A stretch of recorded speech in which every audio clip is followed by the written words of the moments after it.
Чыңгыз Айтматов бекерден айтпайт. Күн сайын адам болуу өтө кыйын экен дейт. Бирок ошондой адамды тарбиялаш, адам болуп өсүш андан бетер кыйын экендигин биз мына көрүп келатабыз.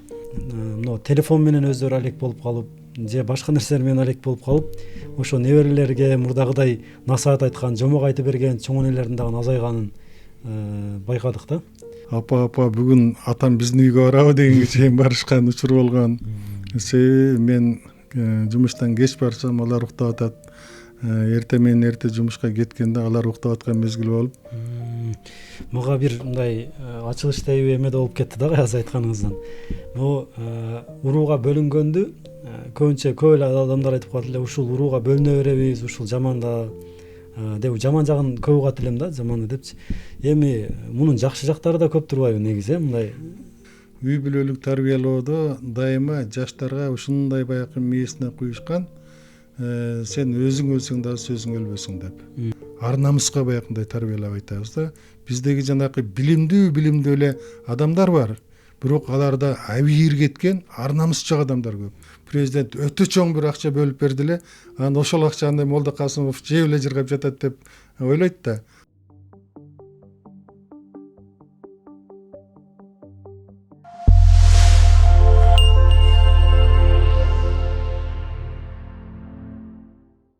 Ассаламу алейкум, урматтуу мекендештер. Бүгүн өзгөчө бир маек болот. Конокто тарых илимдеринин кандидаты, профессор, элибизге белгилүү ошол алдыңкы бир тарыхчылардын бири Кыяз Молда Касымов агайыбызды чакырдык. Агай, кош келипсиз.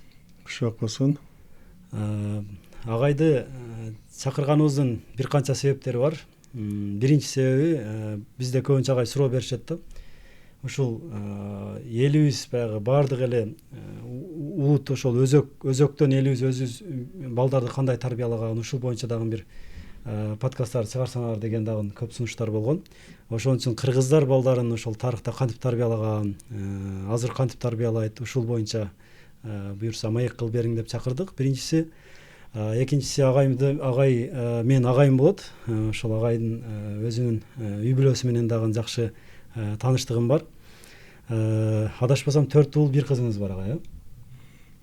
Агайдын ошол балдарын дагы өтө мындай жакшы тарбиялаган, ошол таанышып, катташып жүрөбүз. Адеп аклагы, ошол аракети аябай жакшы. Мурда мындай түшүнгөн эмес экенмин, бирок азыркы учурда 5-6 жылдан бери өзүм да ошо шаарда жашап, ошол шаарда бала тарбиялаштын кандай кыйын экендигин мындай түшүндүм да. Ошол үчүн агайды чакырдык. Агай, ушул алгач эле сурообуз, ошол өзүңүз боюнча айта кетсеңиз, ушул ата-энеңиз сизге кандай тарбия берди эле, ал ошол тарбиялардан эмнелерди эстейсиз, ушул боюнча айта кетсеңиз, агай. Рахмат чакырганыңарга. Ушул тарбия темасын көтөрүп, бүгүнкү күндө өтө актуалдуу маселени көтөрүп, ушуну элге бир жайылсак деген аракетиңерге мындай бир ийгилик каалайм. Чындыгында ар бир адам өзүнүн ата-энесинен алган тарбияны дайыма эстейт, дайыма айтат, дайыма өрнөк кылат. Анткени уяда эмнени көрсөң, учканда ошону аласың деген сөз кыргызда бекер айтылбайт. Анткени ошол ата-эненин тарбиясы бул баягы түбөлүк өзүңүн жашооңдогу өзүнчө жол көргөзгүч, дайыма өрнөк десек болот. Менин атам дагы, апам дагы мугалим болушкан. Атам география сабагынан сабак берген, кийин мектепте көп жыл директор болгон. Апам тарыхчы, азыр 90 жашта. Биздин үйдө бүгүн деле тарбиясын берип келет. Ошо кичинекейибизден баштап эле эң негизгиси билимдүү болула деп аганы көп айтчу. Анан эң эле көп айтканы оорлук кылбагыла, калп айтпагыла. Бизге ал жарашпайт, бизге ал жакпайт. Ошон үчүн калп сүйлөбөгүлө, оорлук кылбагыла деп кулагыбызга куйган нерсе мына ошо. Ал биздин бүт мына өмүрүбүздүн аягына чейин кармалчу өзүнчө бир мыйзам, эреже деп койсок да болот. Оорлук кылбоо, калп айтпоо. Анан билим үчүн, илим үчүн эч нерседен баягы аянбагыла, биз дагы аянбай силерди билимдүү кылабыз деп биз 11 тууган элек баардыгыбызды окутуп, баарыбызды ушундай билимге ээ кылды. 11 тууган болсоңуздар баарын окутушкан, ооба, 11 тууган бир мезгилде бир 4-5 студент болуп окуган учурубуз дагы болду. Анан таң кала берем, ушул мектептин мугалимдери, эми мектептин директору ушу баардыгыбызга кантип ушу жетишти экен, кантип баягы студенттик мезгилде баардыгыбызды камсыз кылды экен деп кээде таң кала беребиз. Анткени ушул ар бир учурда биз силерди адал маңдай терибиз менен тапкан акчага окутабыз, билим беребиз. Ошон үчүн ошону кулагыңарга түйгүлө деген нерсени көп айтты. Бир жолу эсинде менден улуу агама ушул каникулдан кийин өзүнүн жанакы маңдай тери менен тапкан маянадан акча берем деп атып, анан кийин башка бир мындай эмеден акчасы бар окшойт. Анан ошол акчасын берип койгон экен, телефон чалып, ал акчаны коротпой тур, кайра кайтаргыла, ага тийбегиле. Мен силерге өзүм маянаман берем деп атып туруп, башка бирөөдөн мындай эме бир карызга бир акча алган экен, ошону бербейипмин деп айткан дагы эсибизде. Ошон үчүн өтө мындай дайыма адал жашагыла, таза жашагыла, бирөөнүкүн уурдабагыла, бирөөнүкүн албагыла деген нерсеси кулагыбызга сиңип калган экен. Мен өзүм деле аны көп билбейм. Бир мындай бир кийин эле мына 5-10 жыл болуп калды. Бир жеңебиз бар, мектепте буфетчи болчу. Анан ошол буфеттин алдында дейт, бүйүрмө турупсуң дейт. Тиги балдар мектепке кирип кеткен дейт сабакка. Сен болсо ошол жерде 3 сомду көтөрүп алып, кимдики деп ошол жерде кыйкырып жүрүпсүң дейт. Көрсө алдан мага. Көрсө мен 3 сом таап алган экенмин дагы, анан ошол 3 сомду мына кимдики, бул кимдики деп туруп ар кимди ээсин издеп жүргөн окшойм. Анан ал жеңем мен буфетте иштеген өтө мындай эме жеңебиз эле, бул меники деп туруп алып алыптыр дагы. Анан аябай жыргаганбыз ал акчага деп. Кийин айтып атпайбы? Бизди мына ошондой тарбиялаган. Анан албетте ата-энебизден башка мен көп жыл дээрлик 9 жыл чоң энемдин колунда мектепте окуп жүрүп, чоң энемдин колунда дагы болдум. Чоң энем дагы жөн адам эмес болчу. Дайыма өткөн кеткенди айтып, ушундай бир жакшы тарбиялык мааниси бар нерсени айтып, көп мисалдарды келтирип, анан элдин балдарындай, элдин балдары мынандай, элдин балдарындай болгула, ушундай болгула деп дайыма мындай айтып деп турчу. Жакшы адамдар сиздерге үлгү көрсөткөнгө аракет. Дайыма ошентип турган. Карагылачы, мынанын баласы азыртадан эле ушундай, мына паланчанын кызы азыр эле ушундай. Бул кийин жашоосунда мындай көп мындай жарабайт. Ушундай болот деп кээде айта берчү, кээде жинибиз келчү, эми коюңузчу. Бул деле бирөөнүн баласы, бирөөнүн кызыбы деп. Бирок кийин карасак, ошо энемдин айткандай болду. Айткан балдар чын эле ошондой болду. Себеби алар өз мезгилинде дагы жалкоо, калпычылыгы бар, анан мындай бир ата-энеге дагы башкача мамиле жасагандан улам айткан окшойт. Анан мындай мектепте баягы көп окубай, көчө көбүрөөк чыккандарын көрүп, анан ошондон улам баягы айткан окшойт. Кийин энемдин айткандай эле болду. Мына ошондой баягы тарбияда өстүк. Чоң эненин тарбиясында өскөндөр бир чети мындай кыялкеч болот экен, бир чети мындай жашоодо дагы башкача болот экен. Чоң энеси менен жашаган бир топ адамдарды, колунда жашаган бир топ баягы чыгармачыл адамдарды, мындай башкаларды көрүп, анан баарыбыздын бири-бирибиздин окшош жактарыбыз бар экендигин көп айтып калабыз да. Мына ошондой үй бүлөдө тарбияландык албетте. Анан ата-энебизден башка бизге бир туугандарыбыз, эң улуулары дагы өзүнчө тарбиялык ушундай бир сөздөрүн айтып, кээде өздөрүнүн жүрүм-туруму менен, аракети менен бизге өрнөк болду. Мына ошолордун баардыгы биз үчүн мына жашообуздагы алган тарбиябыз бул өмүр бою Биз ошол тарбиябыз менен жашап келе жатабыз. Өзүбүздүн алган тарбиябызды өзүң айткандай балдарыбызга да берип келебиз. Себеби тарбия бул биринчи орундагы маселе экен. Сен аябай жакшы окуйсуңбу, эң мыкты ийгиликтерди көргөзөсүңбү, булардын баардыгы биринчи планда эмес экен. Биринчи планда бул тарбия, чыныгы адам болуу экен. Академик болобу же акын болобу, бирок адам болбой калса, ал мындай бир коомду өзүнүн мындай ордун көргөзө албай калган учурларды да көрүп жүрөбүз. Ошон үчүн бул Чыңгыз Айтматов бекерден айтпайт, күн сайын адам болуу өтө кыйын экен дейт. Бирок ошондой адамды тарбиялаш, адам болуп өсүш андан бетер кыйын экендигин биз мына көрүп келе атабыз. Рахмат агай. Негизги ушу ата энеңизден жана айтып бергендериңизден эме кылып жатам, бир тыянак чыгарганда. Демек биз балдарыбыз менен көбүрөөк маектешип, жаштайынан балдарга туура бир түшүнүктөрдү куйганга аракет кылыш керек экен да. Демек ошол нерселерди айтып. Ооба да, албетте баягы үй бүлөлүк тарбия бул өзгөчө тарбия да. Биз баягы соңку мезгилдерде үй бүлөлүк институттагы ата энелердин орду, анан мектептердеги тарбия дагы кандайдыр бир деңгээлде алсырап бара жаткан мезгилде ошол үй бүлөлүк тарбияны биз кайрадан баягы күчөтүш керек. Көпчүлүк ата энелер өзгөчө мына миграцияга кеткендер, балдарын ошо ата энесине, жакындарына таштап кеткендер, булар баягы балдарынын келечегине кээде ушундай бир кам көрбөгөн учурлар да болуп атпайбы? Ошондон улам ар түрдүү жаштардан арасынан ар түрдүү окуяларга аралашкан балдар келип чыгып атат. Ошон үчүн булардын баардыгы баягы үй бүлөлүк тарбиядан да.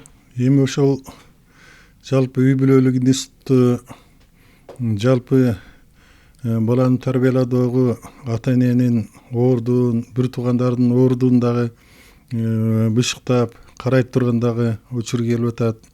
Анткени мектепте билим берүү жагы да кризиске учурап атат. Мектепте тарбия берүү дагы мурдагыдай эмес. Анын баардыгыбыз мына моюнга алсак болот. Себеби бул жалпы өлкөдөгү ушу мындай бир руханий кризис билим берүү, тарбияда дагы өзгөчө өзүнүн орду толгус мындай бир зыянын тийгизип атат. Ошон үчүн биз мына үй бүлө кодекси боюнча атайын бир жаңы мыйзам даярдалып атат. Ошо жаңы мыйзамда биз өзүнчө жумуш топтогу ага өзүбүз да катышып калдык. Ошондо үй бүлөнүн ордун, анан ушу балдардын келечегине кам көрүүгө, тарбия берүүгө өзгөчө басым жасалыш керек деп ошол нерсени мыйзамга дагы киргизип атабыз. Керек болсо мындай бир өтө бир жоопкерчилигин жогорулатыш керек бул үй бүлөнүн, ата эненин ордун деп.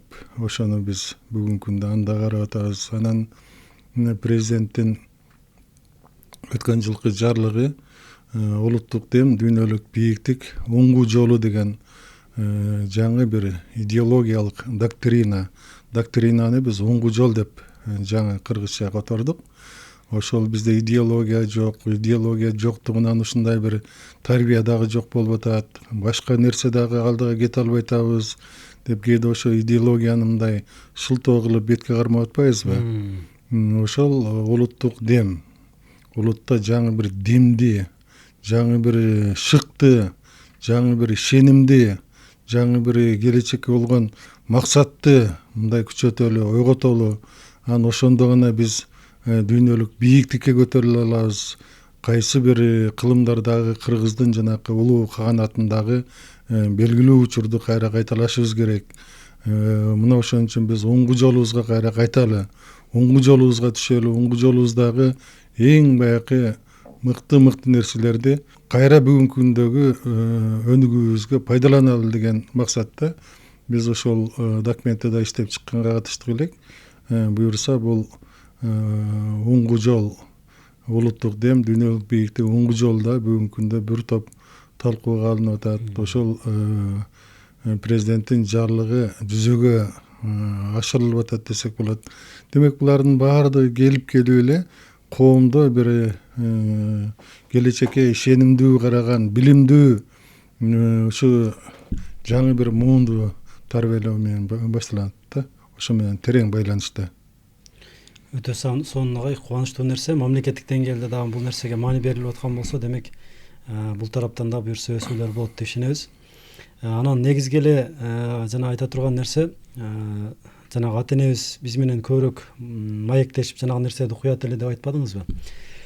Анан азыркы учурда мындай тилекке каршы ата эне эле эмес, бул жада калса чоң эне чоң аталар дагы айылдар да эл аралап жүрүп да көрүп калдым. Мына телефон менен өздөрү алек болуп калып, же башка нерселер менен алек болуп калып, ошо неберелерге мурдагыдай насаат айткан, жомок айтып берген чоң энелердин дагы азайганын байкадык да.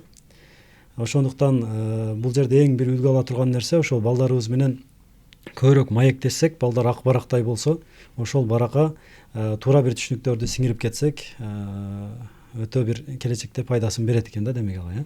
Албетте, бул баягы чоң ата чоң эненин же болбосо айылдагы бир туугандын таасири, тарбиясы балдар үчүн өзгөчө. Мына мен балдарым дагы каникул мезгилинде айылга чоң атасына, чоң энесине барып жүрүп келгенден кийин таптакыр бир башкача бир болуп келгендигин мен өзүм да көрүп жүрдүм. Анан кээде атайын баягы азыр деле айыл менен байланышалар өзүнүн жанакы балконский балдарын бир эки айга айылга жибергиси келет. Айылга барып келгенден кийин таптакыр бир башкача айылдын баягы жашоосу менен аралашып, айылдагы тартип менен, айылдагы жалпы ушу кыргызчылык мыкты жактарын алып келип, башкача болуп элге аралашып, башкача болуп калгандыгын кадимгидей баягы айтып жүрүшкөн үй бүлөлөрдү мен көп эле көрүп жүрөм. Ошон үчүн биз баягы Максат Кулуевдин жакшы ыры бар го, жөнөп алам айылга дегенчи.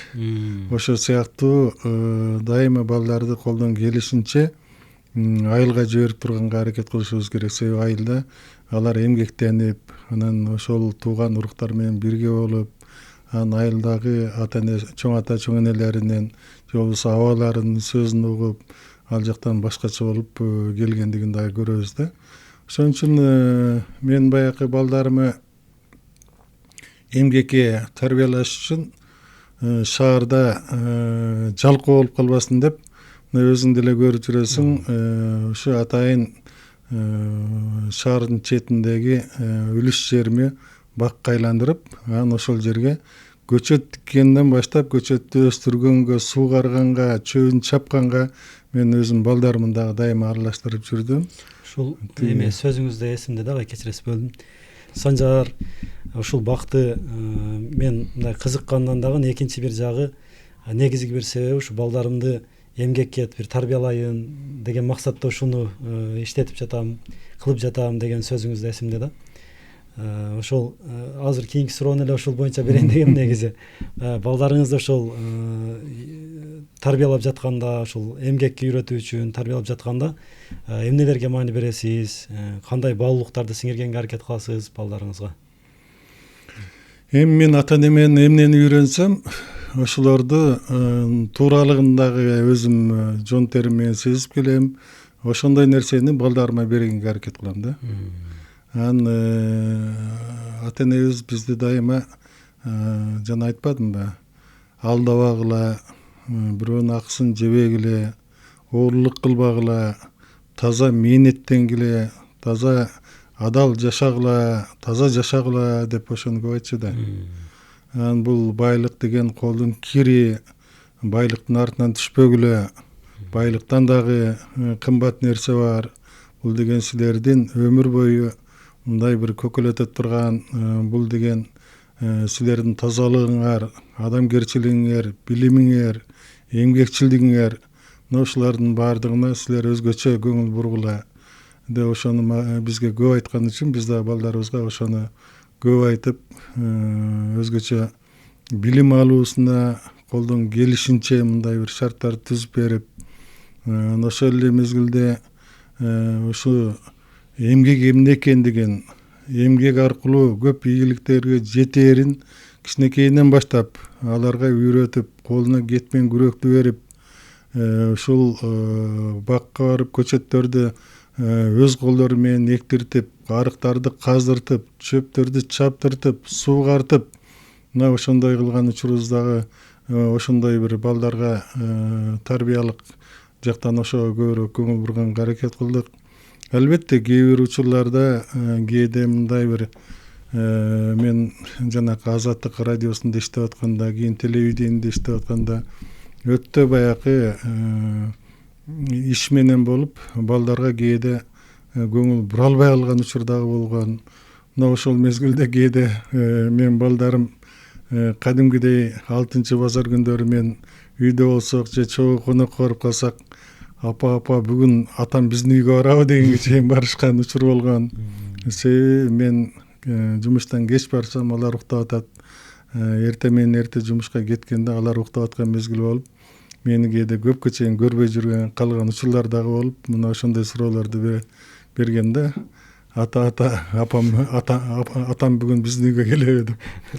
Бул эми ар бир эле бүгүнкү күндөгү үй бүлөдө кездешчү нерсе да.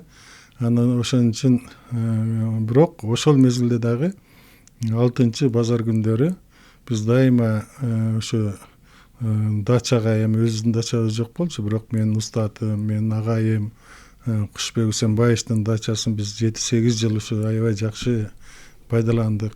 Тоого чыгып кетип, тоодо жөө басып, кырларга жөө басып, суунун жээктерине барып, балык кармап, анан ошондой бир жакшы учурлар болгон. Мына ошол деле балайкы балдарга жакшы таасир эткен. Анан баягы балдар дароо эле баягы эмгекке көнүп кеткен жок. 6-базар күн болгондо кеттик тиги бакка десек, балдардын чекеси тырышып кадимгидей иш бүтпөй турбайбы, дагы барабызбы дешип ошентип жүрүп отуруп, анан акырында ал жердин түшүмүн көргөндөн кийин, ал жердин мөмөсүн өз колдору менен жегенден кийин, ал жердин мөмөсүн чогултуп келип тиги көчөдө туруп алып сатып тыйын тапкандан кийин, анан ошондо баягы эмгектин эмне экендигин баягы түшүндү да.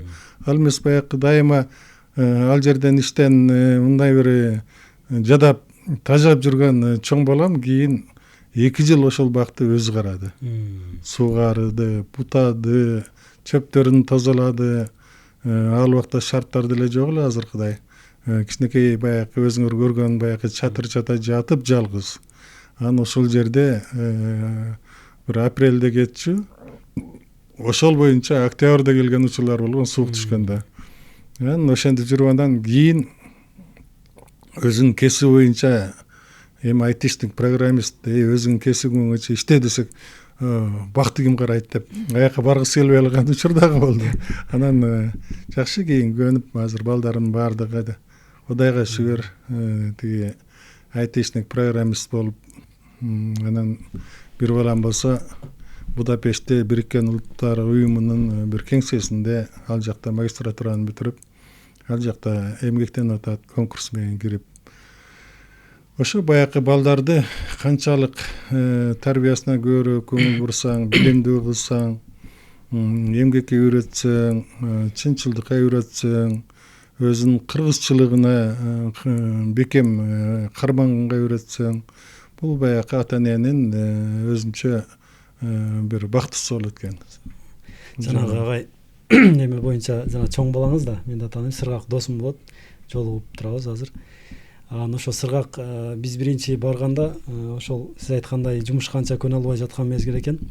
Кийин сиз айткандай 1 жылдан кийин жолугуп калдык, өзү колго алган экен бүт баарын. Анан барсак кадимкидей мен өзгөргөндү байкадым да. Мурда колдор жумшагыраак болуп, мындай учурашканда да эме болсо, мындай тартынып турса, барсам кадимкидей катуу учурашып, катуу эме кылып, характери мындай мүнөзүндө дагы өзгөрүүлөр болгонун байкадым да, кадимкидей. Анан кандай болуп жатат десе, мен мага жагып калды, ушул эмгек кылган, ушул жерде иштеген жакты деп өзү дагы айтты да ошол нерселерди. Демек ошондон мен түшүндүм, демек мындай табигый табият менен аралашып эмгек кылып жүрсө бул дагы балага чоң бир тарбиясына жакшы таасирин берет экен да агай, ушул нерселер. Сөзсүз түрдө себеби эмгек адамды тарбиялайт деген бул бекерден эмес экен.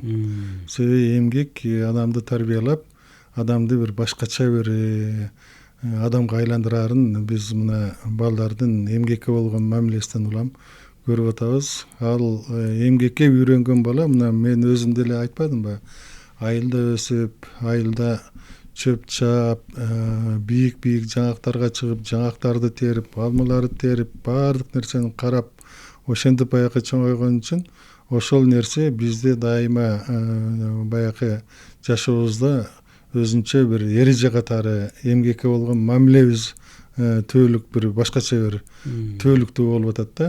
Себеби айылда бизди ата энебиз ошентип баягы эмгекке үйрөтпөгөндө биз бул жака келип алып айылдан эми кутулдук, кара жумуштан кутулдук, эми ак кол болуп жакшынакай эле ушундай бир кабат үйдөн чыкпай эле ушинтип жашай берсек болот деген бир түшүнүк менен жашайт элек да.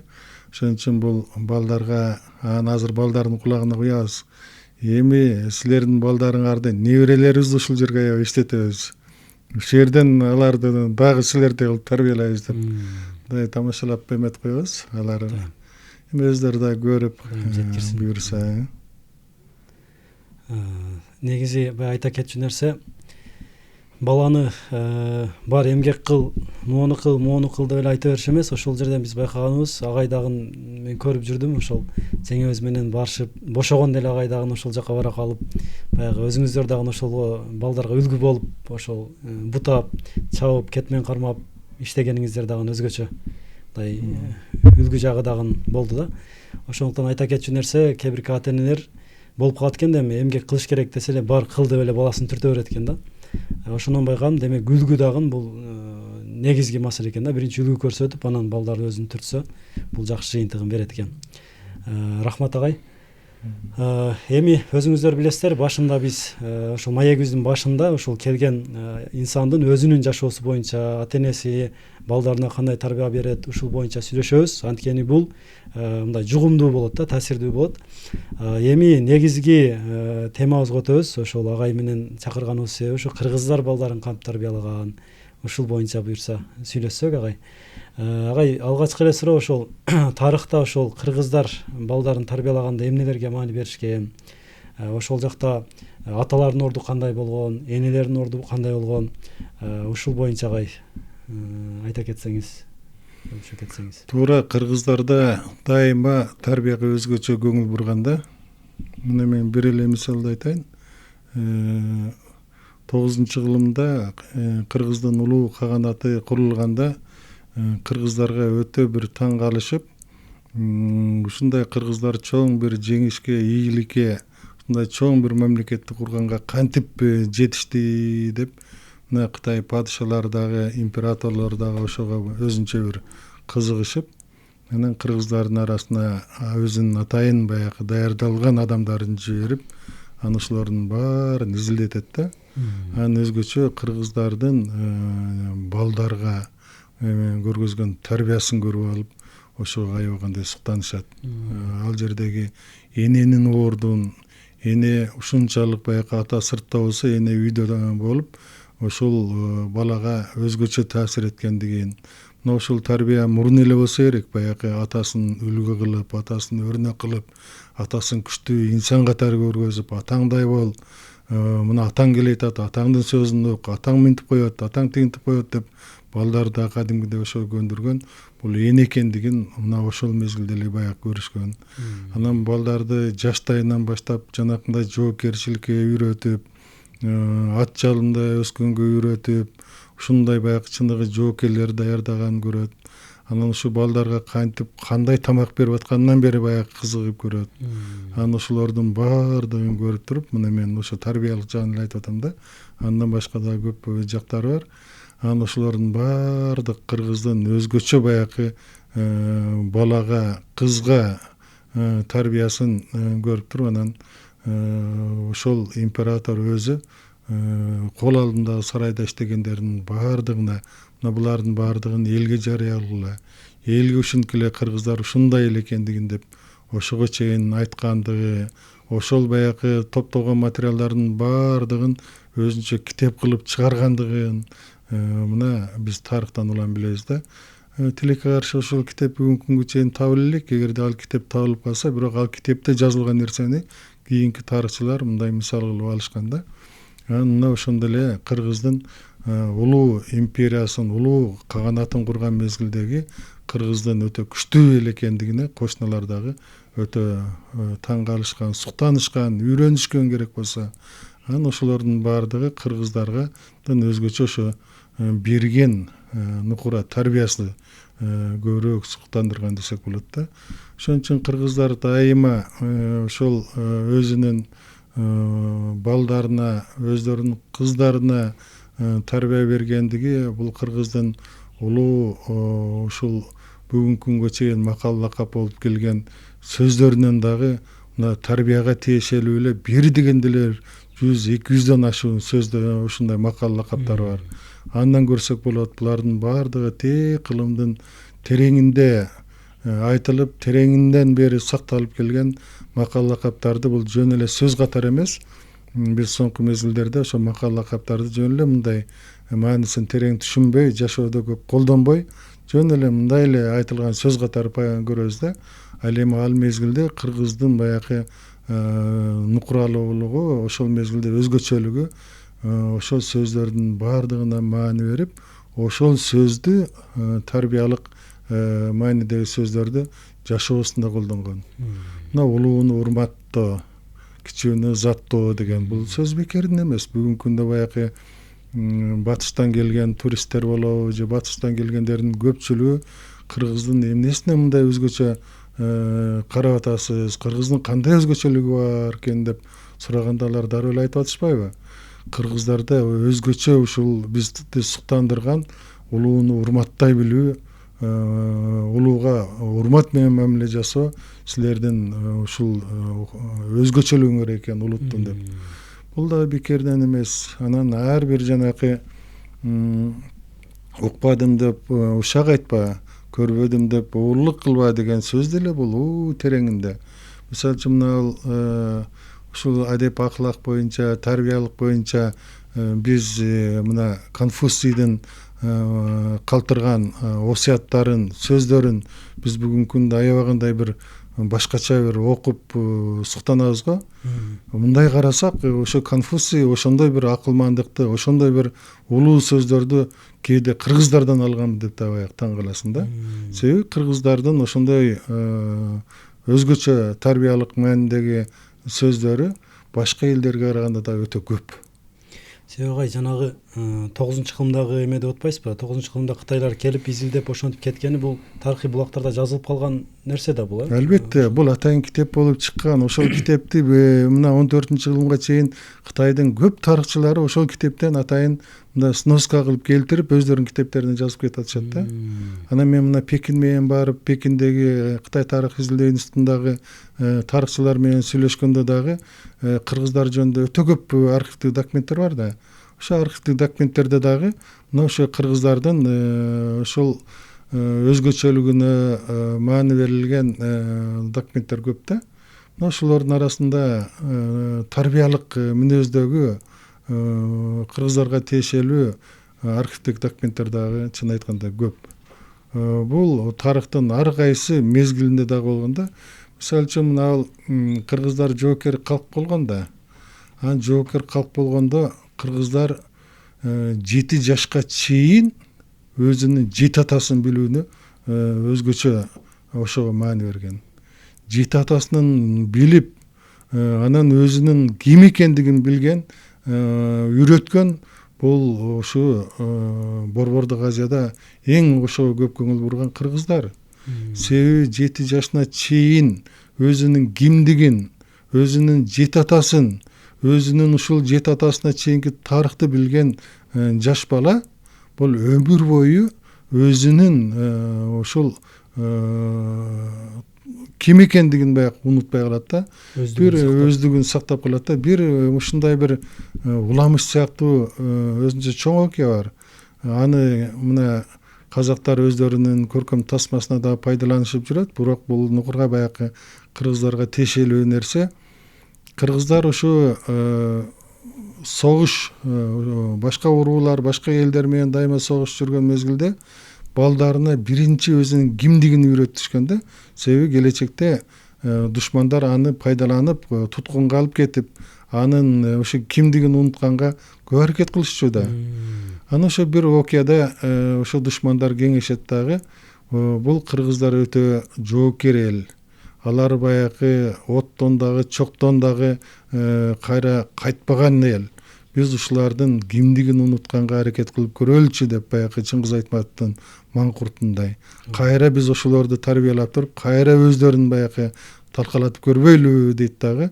Кыргыздардан анан 7 жашка чейинки балдарды бүт баягы алып, көбүнчө 5 жаш деп дагы айтышат, туткунга алышат дагы, анан ошолорду анан кийин тарбиялашат. 17-18 жашка чейин жана жоопкерчиликке, башкага бүтүндөй тарбиялашат дагы. Анан аларды ушунчалык жанагы жырткыч кылып коет да. Жөн эле жанагы өзүнүн кимдигин билбей алдынан барып турушун талкала десе талкалай турган, ошого баягы даярдайт. Анан ошондой бир кыргыздын балдарын, ушу өздөрүнүн балдарын тарбиялап жүргөнүн кыргыздар дагы сезишет дагы. Эми баягы биздин душмандарыбыз мына бизге ошол балдарды салып атыптыр. Эми ал балдар келсе биздин шорубузду курутат. Ошон үчүн биз аларды мындай бир эсине келтирген бир нерсени жасап көрбөйлүбү деп турган. Алар ушундай бир катуу талкалап келе жатканда, ушундай чабуул жасап келе жатканда, алдыга жалаң жанагы аксакалдуу карыяларды коет. Аксакалдуу карыяларды коет, ал тиги балдар аксакалдуу карыя экенин карабайт дагы, ошол жерден алардын баштарын кыя чаап турган дагы кетет. Анан кийин алардын алдына жанагы карыган энелерди салат. Энелерге дагы ошондой эле мамиле болот, жырткычтык менен. Анан кийин айласы кеткенден кийин бир элдин арасына чыккан акылман адам айтат: эми булардын баардыгы 5 жашында кетти эле. Булардын баардыгын жанагы эсинде сакталып калган болуш керек. Жаш энелерди бешикти кучактатып туруп, бешигин ырдатып койгон көрөлүчү. Балким ушул таасир этет дегенде, анчын эле баягы жанакындай баягы кыргыздар эч нерсени карабай баягы келеткен кыргыздар алдынан жанагы бешикти кучактап, бешигин ырдап турган жерге келгенде тык токтойт.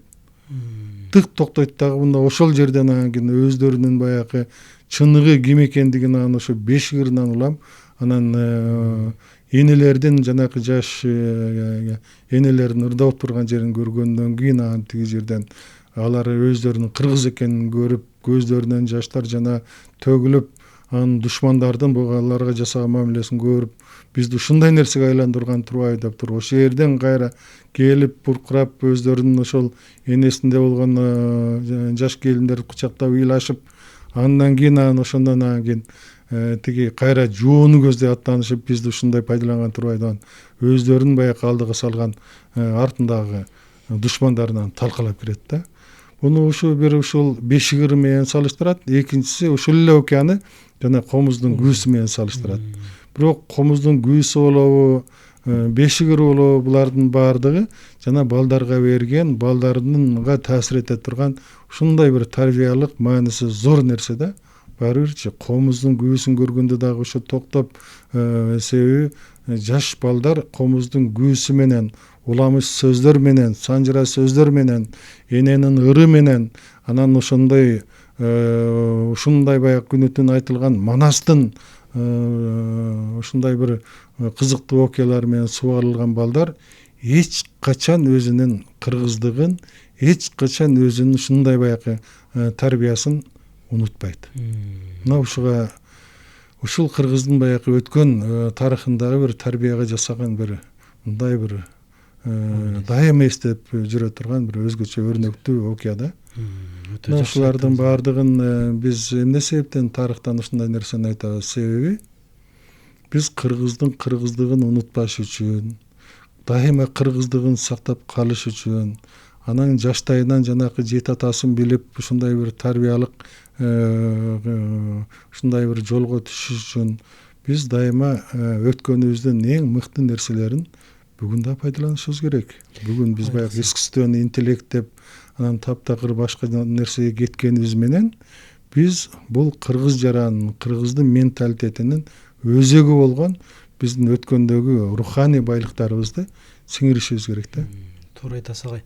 Азыркы учурда мен ойлойм ушул нерселер өтө бир керек го дейм да. Себеби анткени мурдакыдай согушуп биздин балдарды тартып алып аткан жок. Азыркы учурда ар кандай ушул маалыматтар аркылуу, түшүнүктөр аркылуу биз өзүбүз сиңире албасак, ошол түшүнүктөрдү сиңиртип, азыркы учурда орусча сүйлөп, же болбосо англисче сүйлөп, кимсиң десең өзүнүн кыргыздыгын билбеген балдар бар экен да, орусча сүйлөгөн. Же болбосо мультиктерди көрүп ушундай бул тарбияланып жатышат. Согушпай туруп эле биздин балдардын мындай бир өздүгүн жоготуп алышына бир чоң бир мындай аракеттер кетип атат да. Эми бул чындап мындай бир алганда бул ойлоно турган маселелердин бири деп ойлойм.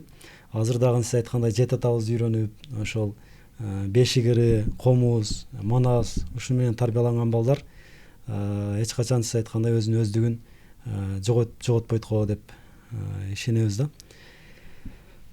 Агай, рахмат. Экинчи бир маселе жанагы кыргызда балдарды ата-энесинен сырткардагы, мисалы мындай макалдар бар го, кызга 40 үйдөн тыюу деген. Анан муну кичине башкача түшүнүп алгандар да болду. Бирок чын-чынына келгенде бул ошол кызга ошол 40 үй, же болбосо ошол жалпы бир айыл ошол жооптуу деген маселе дагы мындайча айтканда. Ошол ата-энеден сырткары ошол башка ошол уруулардагы баланы тарбиялаганга кандай бир таасирин берген башка адамдардагы тарыхта. Эми ушу кыргыздар Борбордук Азиядагы эң байыркы калп да. Мына биз баягы соңку мезгилде Кытай окумуштуусу профессор Ю Тайшандын жаңы табылгасы менен 3000 жыл мурда кыргыздар жөнүндөгү жазма даректерге күбө болдук да. Анан 3000 жылдык тарыхы бар эл бүгүнкү күндө Борбордук Азияда дээрлик жок десек болот. Кыргыздар менен чогуу жашаган элдердин көпчүлүгү бүгүнкү күндө тарыхта аты бар, бирок өзү жок. Анан ошол баягы кыргыздардын сакталышы, кыргыздардын ушу эл болуп бүгүнкү чейин келиши бул ошол өзүнүн тарыхтагы өзгөчөлүгүнө дагы да. Себеби биз мына дээрлик 1000 жыл бою өз алдынча кыргыз мамлекети жок учурда да жашадык. Ал мезгилде мына уруулук түзүлүш, уруктук түзүлүш булардын бардыгы көрсө жанакы элди уюмдаштырган, туугандаштырган, анан ошол ар бир уруу, ар бир урук ушул бүтүндөй ошол мезгилге жоопкер мамиле жасаган, биргелешкен жоопкерлик ошо элдин канында, элдин аң сезиминде сиңгендигин көргөзөт да. Ошон үчүн баягы кыргыздар мейли жанакындай ачка калабы, ток калабы, ошол уруктан же ошол уруудан жанакындай бир жакыр жашоодо жашаса, же башка жака мындай бир жер которуп тентип кетсе, ошол урукка, ошол урууга сөз тийген. Сенин колуңдагы ушундай балдар, сенин колуңдагы ушундай адамдар жакыр жашап, анан айлаш жок, мына башка урууга кетип калды. Бул намыс да деп туруп намыздандырышкан да. Анан ошол эле уруулук, ошол эле уруктук нерсе балдардын келечегине дагы тарбиялык жагынан дагы өзгөчө маани берилген да. Ошол жерден кадимгидей баягы кээде ошол уруудан, ошол уруктан баатыр, балбан, кыйын, чечен, таланттуу балдар жанакындай чыкса, ошого бүтүндөй бардык урук болобу, уруу болобу, ошого кадимгидей көңүл бурушуп, колдорунан келишинче жанакындай көмөктөшкөн учурлар тарыхта өтө көп. Анан ошол жерден жанагы келечекте биздин уруубуздун намысын талашкан мыкты уулдарды тарбиялайлы деп жана коллективдүү түрдө, же болбосо жамааттык түрдө ошол мыкты балдарды тарбиялоого бүтүндөй ошол уруу кызыктар болгон. Эгерде жанакы ошол жерден баатыр чыкпаса же болбосо ошол жерден мыкты чечен чыкпаса, мыктылар чыкпаса, силердин урууңар мындай турбайбы, силердин урууңар мындай турбайбы деп жанагы Айтылуу Райымбектин ашында деле куйручуктун бир ыры бүгүнкү күнгө чейин айтылып атпайбы? Жанакындай Токтогулда бир уруунун атын айтып, силердин ушундай деген урууңардан ар бир түтүн сайын акыныңар бар экен. Биз эле жакшы экен, баардыгыбызга бир акын деп баягы айтканы, мына ошол биздин баягы уруулук жоопкерчиликке, уруулук көңүл бурууга, уруулук ынтымакка, уруулук туугандыкка, өзгөчө бир ар намыска, уруулук ар намыска өзгөчө көңүл бургандыгын ушундай мисалдар өтө көп да. Ошон үчүн бул балдардын тарбияланышына сөзсүз түрдө жакын туугандар, ошол уруулук жамаат сөзсүз түрдө жамааттык бир кызыктар болгон и ошого көп көңүл бурушкан. Мага бир мындай ачылыштай эме да болуп кетти да азыр айтканыңыздан. Могу урууга бөлүнгөндү көбүнчө көп эле адамдар айтып калат эле, ушул урууга бөлүнө беребиз, ушул жаманда деп жаман жагын көп угат элем да, жаманды депчи. Эми мунун жакшы жактары да көп турбайбы негизи, мындай силердин урууңардан деп ошо уруу, жалпы уруу балага, кызга жоопкерчиликти толук өзүгө алган экен да, мындайча айтканда. Биз бүгүн мына подкасттын тематикасына ылайыктуу бул тарбиялык жагын эле айтып атабыз. Чын-чынын айтканда, мен айтып атпаймынбы, 1000 жыл бою кыргыздарды кыргыз кылып сакталып калышына мамлекети жок болсо дагы ушундай бир ынтымакка алып келип, кыргызды кыргыз кылып сакталышына, душмандар менен кагылышып, душмандарды жеңилгенде сакталышына бул уруулук түзүлүштүн орду өзгөчө. Уруулук түзүлүш мамлекеттик түзүлүштүн эле алды. Уруулук түзүлүш ошол мезгилдердеги өзгөчө жанакындай бир ынтымактыкты, туугандыкты, ар намыстыкты, дайыма ошондой бир нерсени, жаманды да, жакшыны да иргеп туруп, дайыма ошол жамааттык ынтымактыкты сактап келген өзүнчө бир жашоодогу эреже болгон. Ошон үчүн бүгүнкү күндө дагы мына 40 уруу кыргыз биримдиги деп өзүнчө ар бир уруунун башында бии болуп, анан 40 уруу кыргыздын башында бии болуп, өзүнчө бир ушундай бир жамааттык бир иш-чаралар болуп атпайбы? Мен ошолорго кээде барып калам, эми такай катышпайм, кээде иш-чараларына барып калганда мен дайым айтам. Эй, туугандар, бул нерсени бүгүнкү күндө тар кызыкчылыкка эмес, кыргыздын ушул тарыхтагы басып өткөндөгү туура жолун бүгүнкү күндө дагы ошону пайдаланалы. Бүгүнкү күндө дагы ошол ар бир уруу деп эле келип туруп, мындай бири-бириңер менен бир атаандашып, же бири-бириңер менен жанакындай бир чай ичишип, кээде жанакындай бир араздашканга эмес, дайыма ошо кыргыздын келечегине карап мындай көбүрөөк көңүл бургула. Себеби бүгүнкү күндө дагы ошол керек. Ар бир уруунун арасындагы бүгүнкү күндө мамлекетке, жоопкерчиликке башын байлап, ошол жоопкерчилик менен мамлекеттин тагдырын чечкен ар бир өкүлүңөр бар. Ошол өкүлүңөр ар намыска жарадыбы?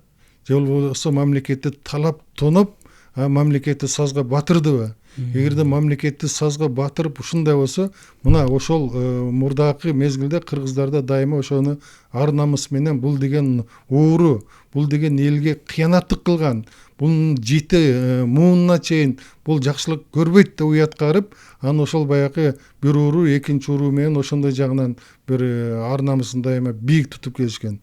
Бүгүн дагы ошондой болуш керек болсо. Мына ошондо дагы силердин өзүңөрдүн жанакы ууруңар бар. Өзүңөрдүн мамлекетке кыянат кылган ар бир тууганыңар бар. Мына ошолорго силер мындай туура багыт берип, анан ошол жагынан атаандашкыла, ошол жагынан мындай бир ар намысты бийик туткула деп, мына ошол жагында кээде жыйындарда көп айтам.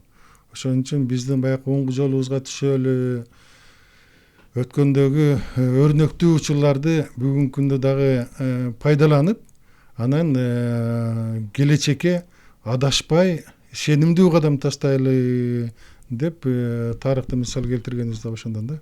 Ошого дагы эле бир мисал. Кыргыздын ушундай мен деген өзүнүн жеке үй бүлөсүн эмес, өзүнүн ушундай бир келечегин эмне кам көргөн адамдар, мисалы үчүн ошол мезгилдеги даанышман, акылман, элдин башында турган адамдар мындай карап туруп өзүнүн балдарына мындай өзүнүн балдарынын кызыкчылыгын ойлогон эмес. Мисалы үчүн бир эле мисал, мына көлдөгү атактуу Садыр аке.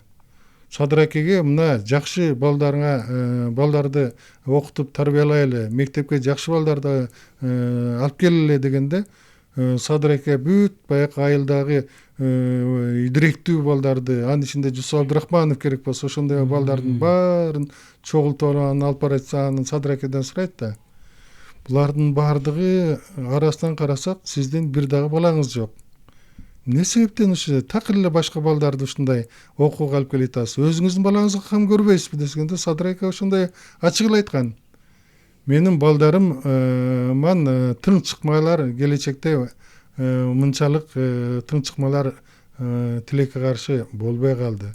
Андан көрө менин ошо элимдин арасында тың чыгат турган келечектүү балдарды мен алып келе атам депчи. Анан көрдүңөрбү, Кыргыздагы адилеттүүлүк.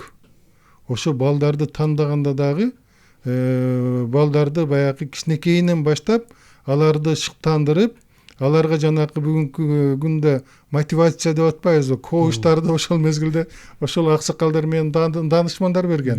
Балдардын идиректүү балдарын карагандагы өзүнүн балдары болбосо ошол уруунун ичиндеги өзүнүн туугандарынын арасынан идиректүү балдарды өздөрү менен ээрчитип, аш тойлого алып барып, Манасты уктуртуп, ошол жердеги жана санжыраларды уктуртуп, анан ошолорду тарбиялап, келечекке жанакындай бир ар намыстуу балдарды дайыма тарбиялашкан да. Демек бул деген Кыргыздын нукура тарыхтагы калыстыгы, ар намысты бийик туткандыгы, келечек муунга калыс мамиле жасагандыгын биз мына өткөн муундан көп мисалдарды келтирсек, мен бүгүн мына бир-экини эле айтып атам.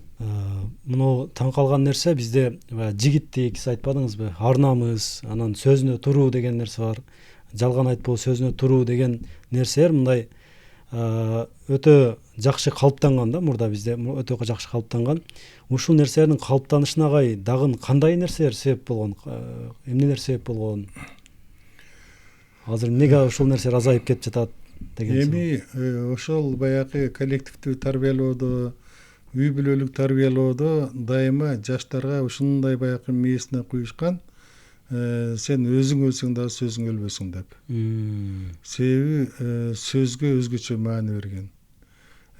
Сен бутуңдан мүдүрүлсөң турасың, сөзүңдөн мүдүрүлсөң турбайсың деп туруп, ошондой ар бир сөзүңө мындай бир терең көңүл буруп туруп анан ошо сөздү пайдалан деген нерсе бул кыргыздарда өтө өөрчүгөн да.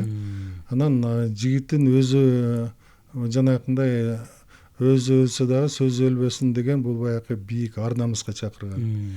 Бүгүнкү күндө бизде ушунчалык баягы деградация улуттун ушунчалык бир мындай бир туруктуу институттары бузулган сайын ар намыс деген түшүнүк барган сайын азайып бара жатат. Ар намыс деген Кыргызда дайыма биринчи орунда турган. Ар намыстан, абийирден ажыраган адам ал элдин арасында баш көтөрө албай калган. Кайрадан баягы кыргыздарда бекерден айтпайт да, жакшы болуш аста-аста, жаман болуш бир паста деп. Бунда бекер айтпайт. Себеби жанакындай баягы чөмүштөп баягындай топтогон аброюңу бир күндө жөнөкөйдө чачып атпайсыңбы? Ошон үчүн баягы ар бир адамга, ар бир жаштарга тарбия бергенде мына ошолордун баардыгын ар намысты дайыма бийик кармагыла. Кыргыздар дайыма ар намыс менен туулган, ар намыс менен өлгөн деп турган. Ар намыс деген нерсе кыргыздар үчүн өзгөчө ийик нерсе болгон да. Биз бүгүнкү күндө баягы көп мындай тарбиялык нерсени, башка билимди, башка нерсенин баарын айтабыз дагы, абийирге ар намыска баягындай тарбиялап айтабыз да. Биздеги жанакы билимдүү эле адамдар бар, бирок аларда абийир кеткен ар намыс жок адамдар көп. Себеби алар жанакы өзүнүн билимдүү болгону менен анын тубаса жанакындай тарбиясы, кулдук мүнөз тарбиясы болгон үчүн көп жерде алар дайыма ар намысты бийик кое алышпайт, абийирди бийик кое алышпайт. Ошон үчүн жанакы көп жерде сатып кете алышпайбы? Булардын баардыгы биздин жанакы кулдук мүнөздөн улам ошол ар намысты абийирди бийик тута албаган адамдар биздин арабызда көбөйүп кетишкендигинен бизде ушундай бир жалпы элибизге өтө терс таасирин тийгизе турган ушундай бир учурлар дагы бүгүнкү күндө өтө көбөйүп кетти. Мурда бир жигиттин айткан сөзү ал деген эч нерсеге мындай бир келечекте ошол сөзүнөн эч качан кайткан эмес. Азыр болсо мына сөз бердиң, убада бердиң, керек болсо мына биздин атты баштуу адамдар эле Куранды кармап алышып, анан Куранды кармап алышып, калп айтышып, ар намысын сатып алышкан учурларды көрүп калабыз. Анан кийин бүгүнкү күндө ошол айткан сөзүнөн кайтып, айткан сөзүн аткарбай, жанакындай бир абийирсиз иштерге барган нерсе бул өтө көбөйүп атат. Ошон үчүн буну ар намыска, абийирге үй бүлө, ошондой эле жалпы коом, жалпы эл, урук, туугандар ошого көбүрөөк көңүл буруп, көбүрөөк тарбиялоочу. Көбүрөөк чакырып ошол нерсеге чакырыкташтап. Көбүрөөк чакырык, ооба. Жанакындай биз тыюу деп атпайбызбы? Кыргыздын өзүндө кээде карасаң, мына кыргыздын ичинде тыюу, атайын тыюу салынган нерселер бар. Сууга түкүрбө, тигини жасаба, буну жасаба деп андай баягы өтө көп бир 100-200ден ашык атайын тыюу эрежелер бар. Кыргыздар ошол нерсени карманышкан. Себеби ата эне, улуу муун, аксакалдар ошону улам балага айта берип, ошого көндүрүп коюшкан. Балдардын жанакындай жашоо жолу, жашоо картасы ошо менен баягыдай жол картасы мына ошого негизденип калган да. Тилекке каршы бүгүнкү күндө мына ошол нерсеге дагы мындай көп көңүл бурбай атабыз, көп маани бербей атабыз. Анан ошон үчүн биз мындан 100 жыл, 200 жыл мурдакы кыргыздыгыбыздын көп нерсесин жоготуп алган ушундай бир учурга келдик да. Себеби мына убагында Санчы, андан кийин Калыгул Олия, ошолор деле жалпы элге мүнөздөмө беришкенде, бул кыргыздар ушундай болот деп турган 200-300 жылдан кийин мен анын аркысын көрө албай калдым. Кыргыз майдаланып кетти деп атпайбы? Майдаланып кетти деген бул баягы дене түзүлүшү майдаланып кеткен эмес. Кыргыздын ошол ар намысы жоголуп, сөзүнө тура албай, жанакындай майда сөзчүл болуп кеткен учурда, ошол мындан 300 жыл, 400 жыл мурда эле ошо бизде Сынчыга окшогон мыктылар айтып коюшкан. Калыгул деле ошондой нерсени көп айткан. Ошон үчүн жанакындай баягы кыргызда майдачылдыкты өтө жек көргөн. Биз ошол майдачылдык заманда, ошол доордо жашап атканыбыз мына тилекке каршы биз мойнубузга алышыбыз керек. Демек агай, бул нерсени, ар намыс, жигиттик деген нерсени биринчиден үй бүлөдө баштап аталар, апалар ушул бизди уят кылба, үй бүлөбүздү уят кылба, жалпы уруубузду уят кылба, улутубузду уят кылба деген нерсени мындай эскертип туруш керек экен да, айтып, ушул нерселерди эскертип, ушул нерсеге өтүшүбүз керек экен. Анан агай, эми кыргыздар кыздарга өзгөчө тарбия беришкен, балдарга өзгөчө тарбия берген да. Ушул жагы кандай болгон? Балдарга кандай тарбия беришкен, эмнелерге маани беришкен? Кыздарга тарбия бергенде эмнелерге маани беришкен? Эми балдарга да, кыздарга да тарбия бергенде абийир, ар намысты дайыма бийик тутуу, мына ушул жагына көбүрөөк көңүл бурушкан. Анан албетте баягы эркек жигит, бул эр жигит жоо бетинде дегендей, эр жигитке көбүнчө мындай бир сырткы душмандардан коргоп, анан кийин жашоодогу оорчулукту, сырттагы иштерди мындай жеңе билип, ушул өзүнүн элин багууга көбүрөөк үйрөткөн. Ал эми кыргыздарды келечекте чыныгы эне болууга тарбиялоого көп энелердин мындай акылман апалардын ушул айткан сөздөр менен көбүрөөк ушул кыздарды ошого тарбиялоого көбүрөөк эметкен да. Себеби ошол мезгилде эле билген атанын тарбиясы бул жанакы балага берген тарбиясы жалгыз баланы гана тарбиялоо деп эсептелет. Ал эми эненин кызды тарбиялоосу мейли жигитти тарбиялоосу бул жалпы келечекке бир улутту тарбиялоо деп пикирин айтпайт. Себеби эненин улам баягы эне дайыма кызга дагы балага дагы жакын болгон үчүн баланы дагы кызды дагы дайыма ушундай бир келечектеги турмуштагы оорчулуктарды кыйынчылыктарды жеңе билип анан келечекте кыргыздын ушундай бир кыргыздыгын сактап калууга көбүрөөк жанагы акыл кеңештерин айтканы мына ошо энелерден дагы. Себеби эне бир эле мезгилде үйдө жана балага улам айтып сенин атаңдын сөзүн ук, атаң мынандай деп атасын ушундай көкөлөтүп отуруп, атасын ар бир акылман эне атасын жана балага чоң кумир кылып тарбиялап койгон да. Атам ушундай турбайбы, атам тигинтерби, атамдын жолун жолдойм деген бала баягындай атасындай болуп өсүүгө дайыма мындай даяр болгон да. Ал эми кыздарды деле ошондой эле. Келечекте сен балдарды кантип тарбиялайсың, үй бүлөдө кандай болушуң керек, кантип сен үй бүлөңө мындай бир жакшы бир иштерди калтырасың, жакшы бир ушундай бир нерсени өрнөк боло аласың дегендей бул кыздарды турмушка ушунчалык баягы бышырышкан да. Анан бизде баягы турмуштук тарбия бүгүнкү күндө аз болуп атпайбы? Себеби турмуштук тарбия аз болгон үчүн бүгүнкү күндө турмуштагы оорчулуктарга, кыйынчылыктарга бала дагы кыз дагы чыдай албай ажырашуу өтө көп болуп кетип атпайбы? Мына акыркы статистикалык мындай маалыматтардан дээрлик бир 30-40%га чейин ажырашуу бир чет ошондон болуп атат. Ошондой баягы үй бүлөлүк тарбиянын ушундай бир тайыздыгынан, үй бүлөдө турмушка балдарды тарбиялоонун төмөнкү деңгээлинен улам кичине кыйынчылык болсо эле ошол баягы кичинекей араздашуу келип отуруп туруп ажырашууга алып барып атпайбы? Жылына 12 миң, 13 миң жаш үй бүлө ажырашып аткан бул деген чоң бир мындай коңгуроо. Ошон үчүн бүгүнкү күндө келечектеги турмушка тарбиялайбыз, келечекте мына турмушка чыкканда кандай энени тарбиялайбыз, атаны тарбиялайбыз деп кээде мындай бир сабактар өтүлүп калат го. Ошол сабактарга балдар мындай бир кызыгып барып аткандыгы дагы бул жакшы көрүнүш. Анан мына бизде балдардын тарбиясына, балдардын билимине энелердин орду өтө жогору экендигин бизде мына кыргыздын бүгүнкү күндөгү эң номер 1 педагог Гапыр Мадаминов аны далилдеп койбодубу?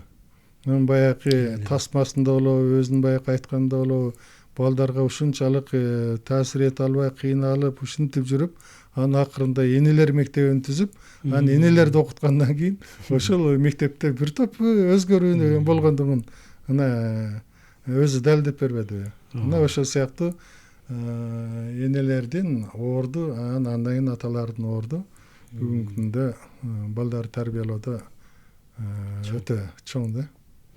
Ошол боюнча агай Гапыр агай менен да көп сүйлөшөбүз, анан ошол агай өзү да айтып калат.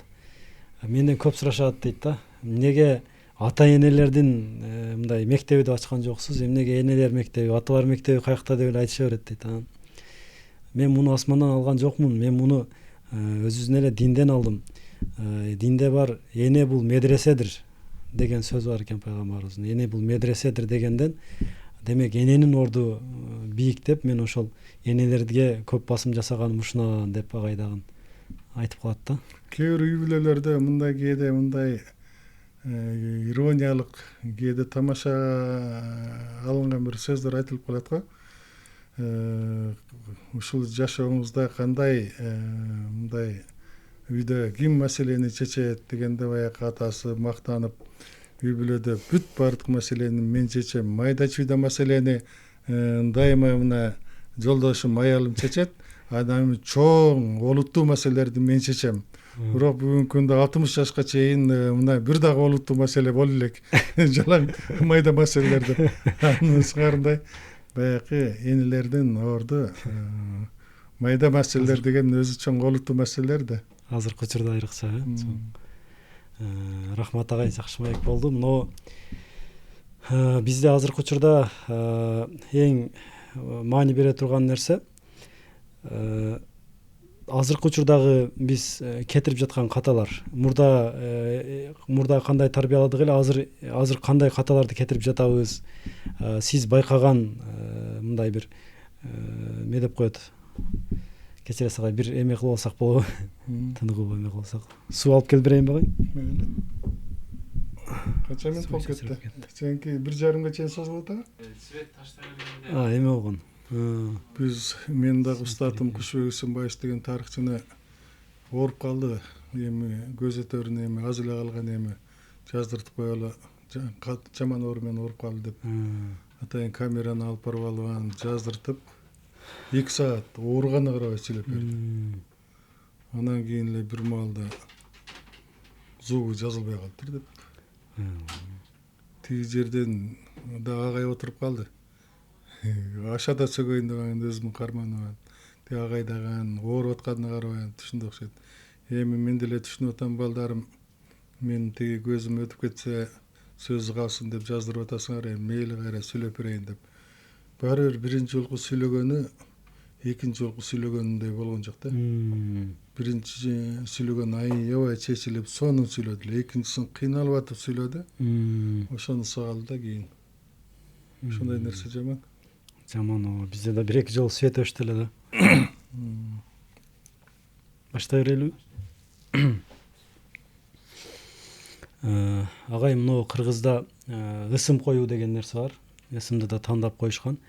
Анан тушоо кесүү, бешик той, сүннөт той деген нерселер бар да. Ушул нерселердин дагы бир тарбияда орду болгонбу агай?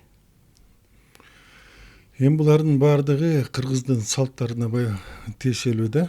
Себеби кыргыздар дайыма ат коердо дагы ар кайсы нерсени ойлонуп туруп баягы ат койгон учурлар көп. Кээде баягы мындай бир эшикке чыкса, эшикте бир куш конуп отурса кушбек деп, анан кийин Курбан айттын учурунда төрөлүп калса, айттын учурунда төрөлүп калса Айтбек деп, ушундай бир коюлуп калган учур дагы бар албетте. Бирок кыргыздар дайыма ошол коюлган ат ошол баланын тагдырына өзгөчө таасир этерин алдын ала сезишкен. Ошон үчүн ушу ат коюуга дагы өзгөчө маани берген. Эми бул баягы нукура кыргыз аттары дайыма коюлуп келген. Андан кийин исламдашуу мезгилинде ушу динге байланыштуу аттар да көп коюлуп атат. Бүгүнкү күндө болсо ар кандай аттар көп. Бул ат коюунун дагы бир нарак берагын бир карап чыга турган бир учур болуп калды окшойт. Ошон үчүн ат коюу, андан кийин бала төрөлгөндө ага жанакы эркек балага азан чакырып кулагына, андан кийин ат коюу, бул дагы мына ислам дининин таасири, бул дагы бир чети мындай жакшы мындай жөрөлгө. Себеби бала жарык дүйнөгө келгенде азан чакырып андан кийин ат койгон, бул биздин бабаларыбыздын өткөндөгү мындай жашоо эрежеси, салты болуп калган да. Анан балдарга ар кандай баягы бата кылып, той берип, ушундай бир жашоодогу баардык учурду кыргыздар өзүнчө бир балага көңүл буруу десек болот, балага өзгөчө көңүл буруу, өзгөчө маани берүү десек болот. Мына бешикке бөлөө. Бешикке бөлөөдөн да бунун ар бир эрежеси бар. Ошол эреженин өзүнчө бир балага жасалган өзүнчө батасы десек болот, балага жасаган сый урматы десек болот. Себеби бешикке бөлөп жатканда баланын келечегине карата ар кандай баягы ырым-жырымдар айтылып, баталар берилген, ырым-жырымдар жасалган. Анан кээде өтө баягы ашыкча кеткен учурлар да көрүп атабыз, жанакы бешикке минип алып анан кийин ары бери чапкылаган учурда. Эми андай нерселер Кыргызда көп кездешкен эмес. Анан бул өзүнчө, анан бешикке бөлөөнүн өзү дагы азыркылар баягы аны чанып атат. Бул аны чаныштын кереги жок. Себеби бешик баланы таза кармаган. Анын баланын азыр жанагы баардыгы эле памперсти пайдаланып атышпайбы. Тиги жерде памперстин өзүнүн зыян жагын, памперстин кандай экендиги бүгүнкү күндө айтылып атпайбы. Келечекте балдарга кандай таасир этерин. Ал эми тиги бешик кадимгидей баланы таза кармаган. Аны дагы бир баланын ден соолугун, анан бешик баланын денесин түз кылган. Себеби түз жанакындай баягы жаткан бала бул жерде баягы дене түзүлүшүнө дагы таасир эткен да. Ал жагын анан башы жалпак болуп калат экен, кечке жата берсе баланын ден соолугуна терс таасири тиет экен деген нерсе бул жөн эле жанакындай шылтоо да. Анан баланы бешикке бөлөбү, андан кийин баланын жанакы тушоо кесүү дагы бул кыргыздарда өзгөчө мындай салт катары, балага жасаган сый урмат катары. Менин балам эч качан мүдүрүлбөсүн, менин баламдын арышы дайыма кенен болсун, менин балам да келечекте ушундай бир күлүк болсун, алыска чуркасын деген ырым-жырым менен ошо тушоо кесүүнү өткөргөн. Элдер да батасын да берген да ошол. Анан тушоо кесүүдөн кийин анан батасын бердирип, болду менин баламдын тушоосу кесилди. Эми мындан кийин балам такыр баягы эч нерсеге чалынбай, жыгылбай, тың басып кетсин деп баягы келечегине карата дагы атайын ниет менен бата берилген. Бул деле баягы кыргыздардын жакшы мындай салттарынын бири. Андан кийин албетте бул баягы балдарды сүннөткө отургузуу, сүннөт тою деле бул балдардын ошол сүннөт тоюнда балдар мындай эс тартып калган мезгил болгон. Ошол мезгилде ага бүт туугандары көңүл буруп, туугандары келип баланы куттуктап, балага алгачкы баягы сый урмат, азыр кандай билбейм, мурда бир колуңа чоң жиликти кармап, бир колуңа келип ошол жерден тыйын тыпырыгын таттууларын берип, башкача баягы балага жасаган туугандардын алгачкы баягы сый урматы десек да болот да. Бир чети баланын баягы албетте мындай кичине ооруп аткан баланы кичине мындай алаксыткан, экинчи чети сый урмат катары карасак болот. Булардын баардыгы жакшы, бирок ушулардын баардыгын биз бүгүнкү күндө өтө ашыкча жанагындай бир чоң тойго айландырып ийгенибиз, чоң ушундай бир той топурдун көбөйүп кетишинин дагы бир шылтоосу болуп атпайбы? Биз жанакындай бир үнөмдүү жашаганга, анан ушул тапкан байлыгыбызды келечекке, өзгөчө балдарга баягы инвестиция кылганга көбүрөөк аракет кылышыбыз керек. Билимине. Ошол баягы албетте той өткөргөндө көп бир топ чыгым болот. Анан ошо чыгымдарды мындай чакан эле той топур өткөрүп эле өзүнүн туугандарынан эле бата алып берип туруп, калган ошо кетүүчү чыгымдарды балдардын келечегине кам көрсө боло турган нерсе да. Ошон үчүн бул жагына дагы бүгүнкү күндө өзүнчө баягы той топур, ашыкча ысырапкорчулук күчөп аткан мезгилде булар дагы мындай бир жакшынакай иретке келтире турган мезгил болуп атат. Булар дагы баягы кайрадан карап чыгып, кайрадан биздин ошол ашыкча ысырапкорчулукка жол берген нерселерибизге мындай бир башкача көңүл бурушубуз керек да. Себеби мейли 70 жылдыкты өткөрөбү же чоң тойлорду өткөрөбү, ал менен бүгүнкү күндөгү ошол балдарды бешикке бөлөө же андан кийинки сүннөт тойлору, тушоо кесүү тойлорунун айырмасы жок деле болуп атат. Ошон үчүн ар бир тойго карата өзүнчө мындай бир эреже, өзүнчө бир мамиле кылсак, бул да жакшы. Эч нерсеге сөздөргө түшүнбөгөн балага келип туруп, баягындай тойдун ар бир баягы кимге кандай той өткөрүлүп аткан, жаш карысына карабай келип алып эле баягындай жалпы чоң тосттор айтылат. Мейли үйлөнүү той болобу же мааракелик жылдары болобу же тушоо кесүү болобу же сүннөт той болобу. Ошолордун ар бир тоюнун өзүнүн баягы орду болуш керек. өзүнүн орду менен өздөрүнүн мындай ошо балага карата жакшынакай бир бата алып бергендин өтө бир ашыкча нерсесин эмес, жакшынакай эрежелерин кийриш керек да бүгүн. Рахмат агай. Агай, азыркы мына заманбап деп коебузбу, азыркы учурдагы балдарга таалим тарбия берүү менен салттуу мурдатан сакталып келген таалим тарбия берүүнүн жолдорунун ортосунда азыр кандай айырмачылыктар бар агай, өзгөчөлүктөр? Эми өзгөчөлүктөр барган сайын көбөйүп атат.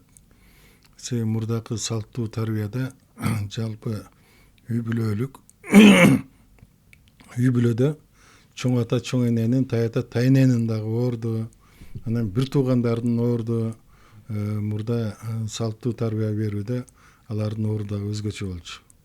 Бүгүнкү күндө барган сайын ошолордун көпчүлүгү жок болуп кетет да. Барган сайын жанакы үй бүлөлүк институттар мындай бузулган сайын аксакалдык, чоң ата чоң энелик, тай ата тай энелик жанакындай бир тарбиялар солгундап бара жатат. Булардын баардыгы балдар бүгүнкү күндө ошондой бир тарбиянын ордуна жанакы эч ким менен сүйлөшпөй ушул телефон чукулап анан башка тилдерде тили чыгып, анан башка тилдерде сүйлөп калгандыгы дагы баардыгы мына ошондон. Биз мына бүгүнкү күндө мен мына Дубайда эмгектенген, Заят университетинде эмгектенген мен жакын досум бар, Жалалидин деген Жаанбаев. Ошол кийинки мезгилдерде балдардын ушул аң сезиминин өнүгүшү, балдардын ушул билимге карата мамилесин, анан жанакы пиза системасын тапшырганда ошондо бул кыргыздар эң артыңкы орунда калып калгандыгын соңку мезгилдерде ошондо терең изилдеп атат да, салыштырып изилдеп атат. Себеби бүгүнкү күндө жанакы адам сүйлөшпөсө, телефон чукуп өзү менен өзү отура берсе жаш балдар, анан жанакындай бир нерсени баягы көп ойлонуп, анан ошонун артынан түшпөсө, мурун баягы ар кандай оюндар бар болчу да, ал оюндар балдардын акыл ойломун тереңдетип, кеңейтип таасир этчү. Ошолордун баарынын китепти дагы телефон алмаштырган учурда адамдын жаш балада ушунчалык баягы миллиардтаган, 100 миллиардтаган нейрондор бар да. Нейрон барган сайын адамда жашы өткөн сайын ошолор азая берет. Ошол нейрондор бири-бири менен жанакындай активдүү аракет кылып, бирине бири маалыматтарды берип, ошол алынган маалыматтардын баарын жанакы сактап, анан барган сайын баланын жанакы билимге болгон, баланын ушундай бир илимге болгон байлыгы өсө берип, ал келечекте чоң бир пайдалуу нерсеге, өтө пайдасы чоң экендигин бул окумуштуулар баягы изилдеп чыккандыгын дагы көрдү. Анан нейронду өстүрүүчү нерсе бул өзүнүн эне тили экендигин дагы бүт анализге алды. Эне тил канчалык көп болгон сайын, эне тилдин байлыгы канчалык көп болгон сайын, ошончолук нейрондордун иштеши күчтүү болоорун мына далилдеп көргөзүп атат да. Жакында буюрса чоң макаласы жазылып атат. Ал макаласы дагы мына коомчулукта жакшы кабыл алынат. Анын буга чейин билим берүүгө жасаган аябай жакшы ойлору, пикирлери, жакшы пикирлери бар. Бирок тилекке каршы биздин мына билим берүү министрлиги алардын көбүн мындай билбейт дагы, эске дагы албаса керек. Анан ошон үчүн мына балдар бүгүнкү күндө кыргыз тили өтө бай. Бирок барган сайын ошол кыргыз тилге жасалган мамиледен улам башка тилде жаш балдардын тили чыккан сайын кыргыз тили жакырланып атат. Кыргыз тили жакырланып, мындай бир пайдалануудан калган сайын нейрондорго ушул терс таасирин тийгизип атат. Ошон үчүн баланын акыл ой жүгүртүүсү, билими бүгүнкү күндө өтө начарлыгы дагы бир чет ошондон. Биз анын баардыгын эле жанакындай бүгүнкү күндө билим берүүнүн кризисинен көрүп атпайбызбы? Бул ошол нерсе да таасир этет. Анан албетте билим берүүдө жаңы мындай ыкмалар чыгып атат, мындай интерактивдүү интерактивдүү бул балдардын ошол ой жүгүртүүсүн, балдардын активдүүлүгүн, балдардын илимге, билимге болгон кызыгуусун дагы арттырат да. Анан ошол нерсе дагы мектептерде көп колдонулбай келген. Бүгүнкү күндө ошол интерактивдүү тарбия берүү, билим берүү ушу керек экендигин, күчөтүш керек экендигин деген ал дагы өтө жакшы нерсе. Себеби бала ойлонгон сайын, бала ошол өзүнүн окуп аткан нерсесин терең түшүнгөн сайын жанагы мээдеги баштагы нейрондор ушунчалык активдүү иштейт дагы.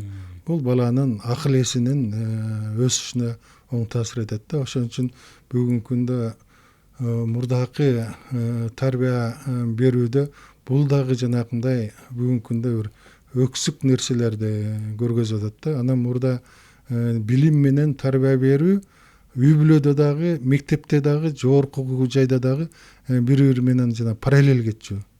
Бүгүнкү күндө биз билимдүү балдарды тарбиялайбыз деп, билимдүү балдарды өстүрөбүз дейбиз дагы, анан тарбияга көңүл бурбай калдык.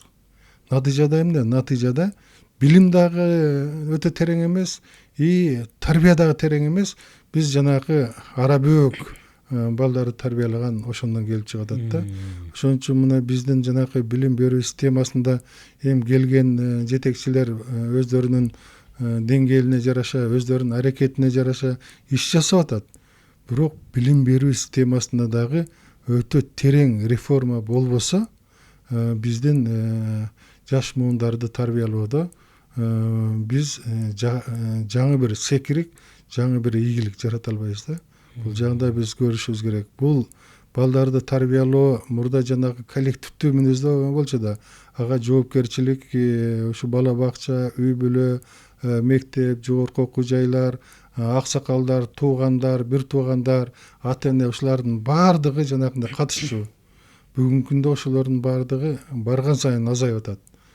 Бул дагы тарбияда, билим берүүдө өзүнүн терс жактарын көргөзүп атат. Ошон үчүн мына айырмачылыктар барган сайын дагы көбөйүп бара жаткандыгы бул сөзсүз түрдө бизде көбүрөөк ойлондуруш керек. Ошону биз көбүрөөк бир жакшы натыйжа бере турган жолдорду тандап алышыбыз керек да бүгүн. Рахмат агай. Өтө жакшы айттыңыз.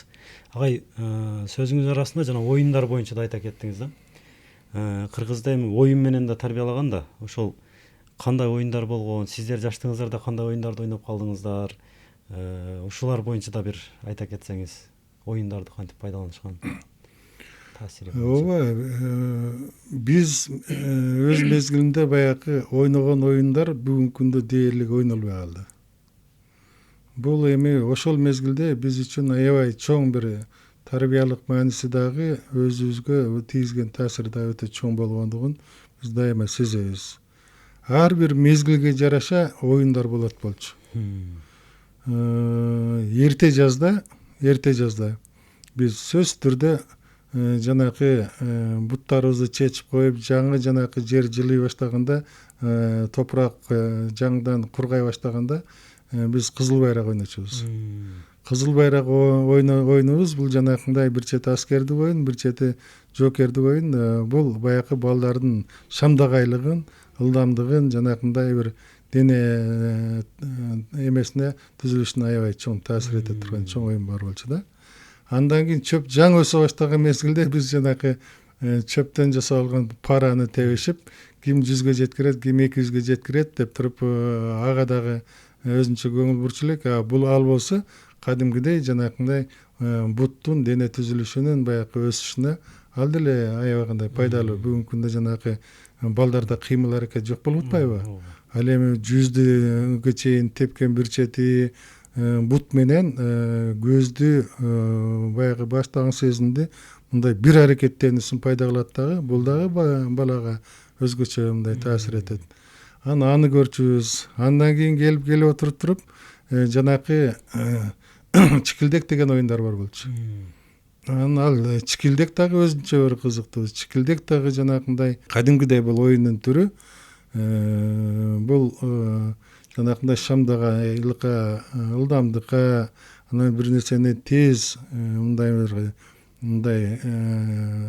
реакция деп коет, кыймыл аракетибиздин тездигине дагы таасир этчү да. Чикилдекти мындай чалып алып туруп 1, 2, 3, 4 деп канчалык көп ушинткен сайын сенин очкоң көбөйө берет.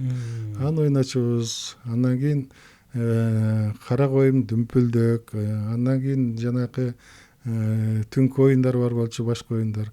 Булардын баардыгы келип отуруп туруп балдардын кыймыл аракетинин күчөшүнө оң таасир этчү. Анан кышында келип алып туруп, кышында биз кадимкидей жанакы каар атышып ойночубуз, эки командага бөлүп алып. Күнгөй тескей деп туруп, анан ошондо жанакындай мээлеген каарың сөзсүз түрдө тиги өзүңдүн каршылашыңа тийгизишесиң да. Анан ушундай оюндун көп түрлөрү бар болчу. Анан жаз келгенде жазында жанакындай ордо оюну. Ордо оюну бул өтө баягы кыргыздардагы чоң бир өзүнчө бир акылдын, өзүнчө бир ыкманын, өзүнчө бир чоң бир керек болсо тарыхта карманып келген чоң бир оюн да. Ордо оюнуга кичинекейибизден баягы киришчүбүз. Анан албетте шахмат, шашка ал өзүнчө. Шахматка отуруп алып туруп өзүнчө. Анан жанакы тетрадка атайын чиймеленген баягындай бир өзүнчө бир оюндар бар болчу. Мектепте отуруп алып туруп, ким ошо чиймелерди коюп отуруп туруп, ким жеңет, ким эметет, ошолор менен өзүнчө оюнубуз бар болчу. Кыскасы, оюндун түрлөрү өтө көп болчу. Бүгүнкү күндө тилекке каршы ошондой оюндар өтө сейрек. Анан бул жагы дагы бүгүнкү күндө улуттук оюндардын барган сайын жаш өзгөчөлүгүнө тиешелүү элдик оюндардын унутта калышы бул дагы бир өкүнүчтүү нерсе да. Буларды дагы аз сураганым, ушул нерселерди да мисалы мектепте чыгарганда эле топту берип коюп эле волейбол, футбол кыла бербей, ушул нерселерди дагы киргизсе, бир жагы жанагы сиз айткандай акыл эсинин, кыймыл аракетинин өсүшүнө жакшы жардам берет. Экинчи жагы кыргыздын улуттук оюндары болуп, биз мындай улуттук бир ар намыстын өсүшүнө дагы бир жакшы таасирин берет экен да бул нерселер. Албетте. Ушул нерселерди күтүп калабыз эми буюрса, акырындап кирсе деп ниет кылабыз. Агай, анан ушул маегибизден бүт байкадым да, мурда деле билгем, бирок азыр дагы да менде бышыкталды. Мына Кытайдагы маалыматтар боюнча айттыңыз, анан биздин өзүбүздүн тарыхыбыз боюнча жакшы нерселерди айтып бердиңиз. Эми өзүнүн тарыхын билбеген адам, улуттун келечеги жок деп коюшат го. Ошол биздин тарыхыбызды изилдегенге, ошол Кытайда кандай маалыматтар дагы сакталган, ушуну изилдегенге мамлекеттик деңгээлде кандай көңүл бурулуп жатат, ушулар боюнча дагы айта кетсеңиз агай. Жакшы, бул биз Борбордук Азиядагы тарыхыбыз өтө терең, эң байыркы эл экендигибиз бул талашсыз. Анан ошол өзүбүздүн байыркы бай тарыхыбызга бүгүнкү күндө мамлекеттик деңгээлде мындай көңүл буруубуз, аракет кылуубуз мындай бир солгунураак жүрүп атат. Аны ачык эле айтыш керек. Мен дайыма айтып келе жатам, азыр деле айтам, кийин деле айта беришим мүмкүн.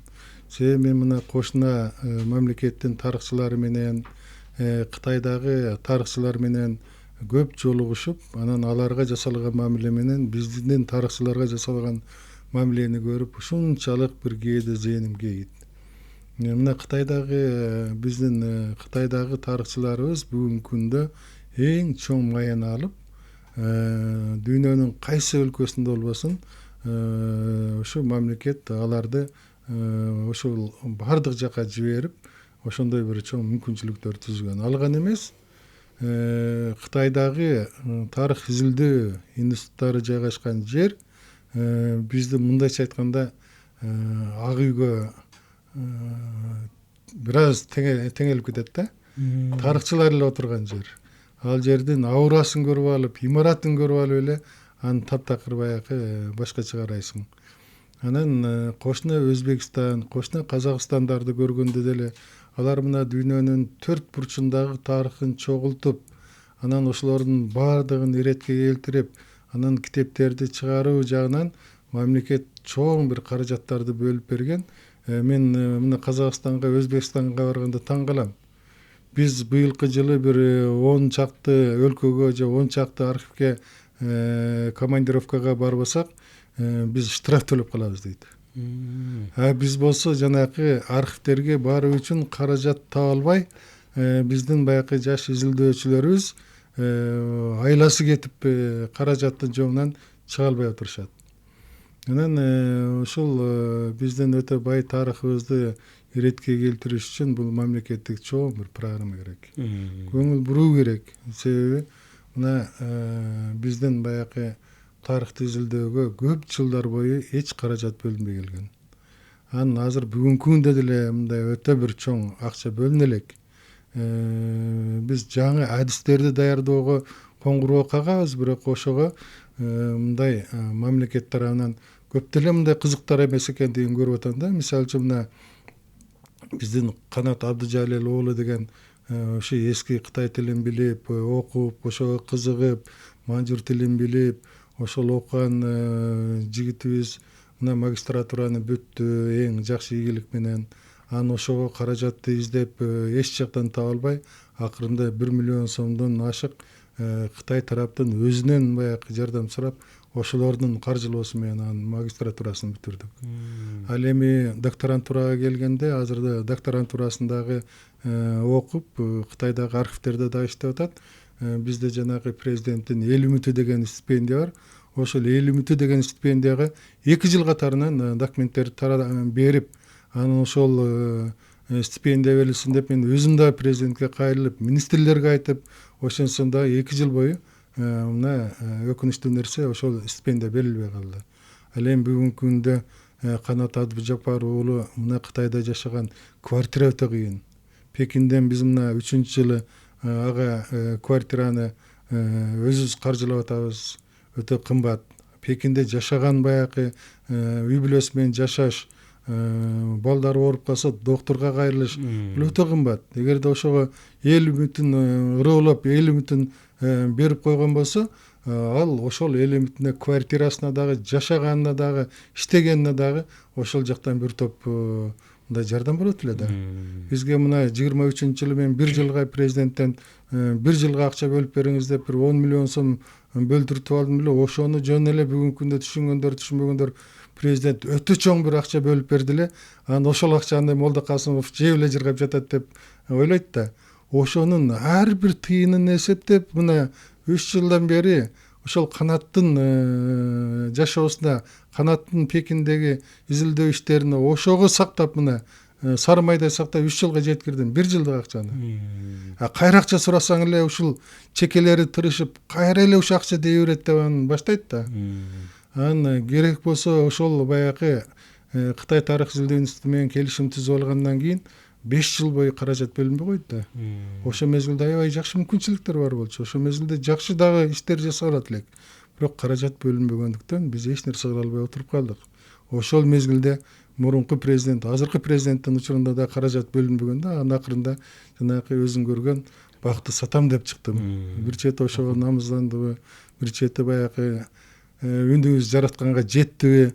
Анан президент ошол 23-жылы апрелде каражат бөлүп берди. 10 миллион сом, бирок 10 миллион сомду эми эсептегенде 1 жылда дагы жетер жетпес акча болчу. Анан салыштырып эле көрөлү. 1 жылга Казакстан бир эле институтуна 178 миллион сом бөлөт. Изилдөө иштерине 178 миллион сом бир институтуна.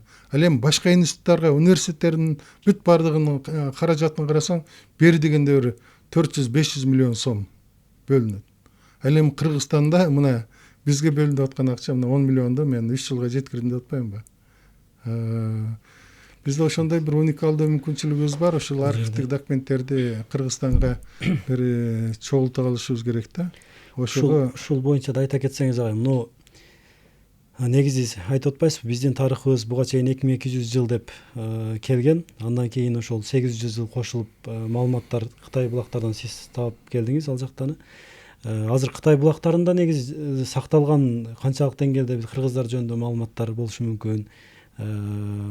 Ушулар боюнча да, маалыматтар боюнча да бир айта кетсеңиз. Эми Кытайда биз башында ойлогонбуз, бир азыраак эле архивдик документтер табылат го деп. Башында мен бир 10 000 беттик архивдик документ бар деп жүрсөм, кийин ал 100 000ге жетти. 100 000 беттик деп чыкты. Анан 100 000 беттики архивдик документтердин мына 35 000-и манжур тилиндеги архивдик документтер экен. Ошол 35 000 беттин тегерегиндеги архивдик документтерди биз мына 2,5 миллион сомдун тегерегинде сатып алдык. Бул жанагы канаттын жашоосунан сырткары архивдик документтерди эле алыш. Анан бүгүнкү күндө барган сайын бир эле архивдик документтер эмес, жазма булактар, изилдөөлөр баарын эметкенде тиги канат мына жайында келгенде сүйүндүрдү. 1 терабайт эме толду дейт. Терабайт эме элестет, гигабайтка эле канча бет батат. 1 терабайт эмеге уже толду дейт. Эми болгон архивдик документтерден сырткары кыргыздарга тиешелүү, ошолдорго тиешелүү архивдик ушундай бир булактарды, жазмаларды, изилдөөлөрдүн баардыгын топтой бер деп андан мен өтүнгөм да. Анан ошон үчүн Кытайда өзүнчө биздин колубуз жеткен дагы, жетпеген дагы өтө бир көлөмдүү архивдик документтер бар. Казакстан Кытайдагы архивдик документтерди изилдөөгө бери дегенде бир 3 миллиондон 5 миллион долларга чейин каражат мындай сарптады. Атайын Казакстандын президентинин кеңешчиси 3 жыл бою Кытайда жашады. Анан өтө чоң көлөмдөгү каражат кетти. Анан элестет, биздин баягы Казакстандын 5 миллион доллары менен биздиге бөлүнгөн 10 миллион сомду салыштырып көр. Бул бир эле Кытай. Ал эми болосо бизде кыргыздар эң байыркы эл болуп, ал жакта канча биз жөнүндө маалыматтар сакталган. Ал жакта мына соңку 6 жыл болуп калды, 2019-жылы профессор Кытайда чыган тарыхчы Ю Тайшан өзүнүн баягы изилдөөлөрүн дагы жаңыча изилдеп карап отуруп, кыргыздар жөнүндөгү маалымат жазма даректерде 3000 жыл мурда кездешкенин далилдеп берди. Эми буну көпчүлүк эле баягы сен өзүң дагы суроо берип атасың, сиз таап келдиңиз деп. Мен таапкан жокмун. Мен ошо Кытай тарыхчылары менен биргелешкен келишимди түзүп, ошол изилдөөнү жолго койгондон кийин Кытайдын ондогон тарыхчылары кыргыз тарыхы боюнча өтө чоң бир изилдөөлөрүн жүргүзүп берди. Эми бул өтө чоң бир эмгек. Азыр эми чоң бир жыйнак даярдалып атат. Жыйнакты эми мурун 19-жылы жыйнак чыккан, азыр ага да кошумчалар кирген. Эми ошолордун баардыгын которгонго биз өзүбүз акча табышыбыз керек болчу. Акча табылбагандыктан азыр эми ошол жыйнакты бүгүнкү күндө Кытай тарапы өзү которуп, даярдап берип атат. Биз анча-мынча киришип, кийлигишип каражат бөлүп атабыз. Негизги бөлүгүн мына Кытай өзү карап атат да. Ошон үчүн Кытайдагы архивдик документтер, Казакстандагы мына кошуна Казакстандагы бир бери дегенде эле 500 000 беттин тегерегиндеги архивдик документтер, Өзбекстандагы 500-дөн 1 миллион бетке чейинки архивдик документтер, булардын баардыгы бүгүнкү күндө адис тарыхчылардын тыкыр иликтөөсүнө албай келет да. Россияны, Иранды, араб өлкөлөрүнөн дүйнөдөгү Өзбекстан, Казакстан сыяктуу бүт дүйнөдөгү болгон архивдик документтерин алар чогултуп атышпайбы, изилдешип атпайбы, каражаттарын аябай. Эми башка өлкөлөрдү айтпай эле коелу. Ошон үчүн бул жака мамлекеттик өзүнчө бир көңүл буруу керек. Адистерди даярдоого мамлекет өзү каражат бөлүп, жанакындай бизди жалдыратпай, стипендия берип кой деп бизди ыйлатпай, анан кийин макул деп туруп анан кийин аны стипендия бердиртпей койбой, ага кайра мамлекет өзү кызыктар болуш керек. Мамлекеттин артынан жалдырап, тилемчи болуп биз чыкпай, мамлекет бизге жалдырап, мына ушуну жасап берилечи деп бизге өтүнүп турган мезгил болсо, ошол учурду көрүп калсак кандай бактылуу болот элек деп атам. Буюрса жете ошол учурда насип кылсын.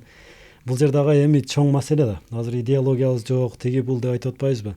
Биз дагы Өзбекстанга барып келдик. Былтыркы жылы барып, бир жакшы бир мектеби бар экен, ошол жака барып келдик. Мектебинин эми ар бир эшигине өзүнүн жанагы Алишер Наваи, Аль-Фараби, бүт жанагы өздөрүнүн бизден чыккан деп туруп, ошолорду бүт менчиктештирип, Ибн Сина ушулардын бүт бардыгынын эшиктерге аттарын коюп чыккан ар бир класскачы. Эми алар ошол тарыхтагы маалыматтарды изилдеп, ата бабаларыбыз ушундай адам болгон, булар бизге караштуу болгон деп туруп чыгарып туруп, ошону менен идеологияны, ошону менен бир дем күчтүү балдарга берип атат да, мындайча айткандачы. Биз дагы ушундай болушубуз керек деп. Бизде дагы алардан бизге тиешелүүлөрү канча болгон, биз ошол изилдеп чыга турган болсок, биздин дагы ошол идеологиянын түптөлүшүнө, бир улуттук бир дем күчтүн пайда болушуна бул өтө чоң пайдасын берет деп ойлойм мен дагы. Кудайым насип кылып ушул мамлекет дагы колдоого алсын, ошол күндөрдү дагы көрөлү. Кудайым жеткирсин агай. Туура, бул Өзбекстан өтө туура кылат. Себеби Өзбекстан бул өзүнүн мамлекетинин өнүгүшүнө өткөн тарыхынын өрнөктүү учурларын туура пайдаланып атат. Мен дагы мына Ташкентке, Самаркандка барганда алардын жасап аткан аракеттерин аябай суктанам. Шавкат Миромонович бул тарабынан өтө бир чоң бир иштерди жасап атат. Мына ислам цивилизациясы деген чоң бир ак сарайды салып, өзүнчө бир борборду түзүп атат. Булардын ушул жанакы айткан орто кылымдардагы белгилүү инсандардын атын коюшу да бул жөн жеринен эмес. Себеби алар бүгүнкү күндө ушул ислам ренессансы деп өзүнчө бир кайра жаралуусу деген чоң бир маселени улуттук идеология катары коюшту да. Себеби биздин мамлекет 9-кылымдан 12-кылымга чейин ушунчалык дүркүрөп өскөн, бул ислам дининин өзгөчө илимге тийгизген, мамлекеттин өнүгүшүнө тийгизген чоң бир таасири, чоң бир секириги болду деп туруп, бул биринчи ренессанс деп ошол 9-кылымдан 13-кылымга мезгилге чейин өзүнчө бөлүп алды. Экинчи ренессанс деп булар баягы Амир Темирдин мезгилин, ошол доордогу чоң шаарлардын курулушун, ошол мезгилдеги мамлекеттик ушундай бир өнүгүүдөгү ийгиликтерди ушул ислам ренессансы, кайра жаралуусу деп туруп аны көргөздү. Бүгүнкү күндө 3-чү ислам ренессансы, кайра жаралуусу мына Өзбекстандын эгемендүү мамлекетинин доорунда болуп атат деп бүгүнкү күндө аны ишке ашырып улантып атат. Бул да өтө чоң нерсе. Негизи эле мамлекеттин өнүгүшүнө, анан ошо мамлекеттеги адамдардын ушундай бир жаңы бир чоң бир ийгиликтердин артынан түшүшүнө, жаралуусуна бул өткөн тарыхтын дагы орду өтө чоң. Себеби өткөн тарыхтагы өтө зор ийгиликтерди көрүп, ошол өткөн тарыхын терең билип, адамда чоң бир сыймыктануу сезими болот. Ошол чоң сыймыктануу сезими менен ошол өлкөдө жанакындай өзүнүн тарыхындагы өзгөчө учурлар менен сыймыктанган адамдарда ушундай мен дагы мамлекетими ушул өз заманында өнүктүрсөм, ошого кол кабыш кылсам, мен бул жашоодогу өзүмдүн вазифамды аткарсам деген жана чоң жоопкерчиликти сезүү ар намыс ойгонот.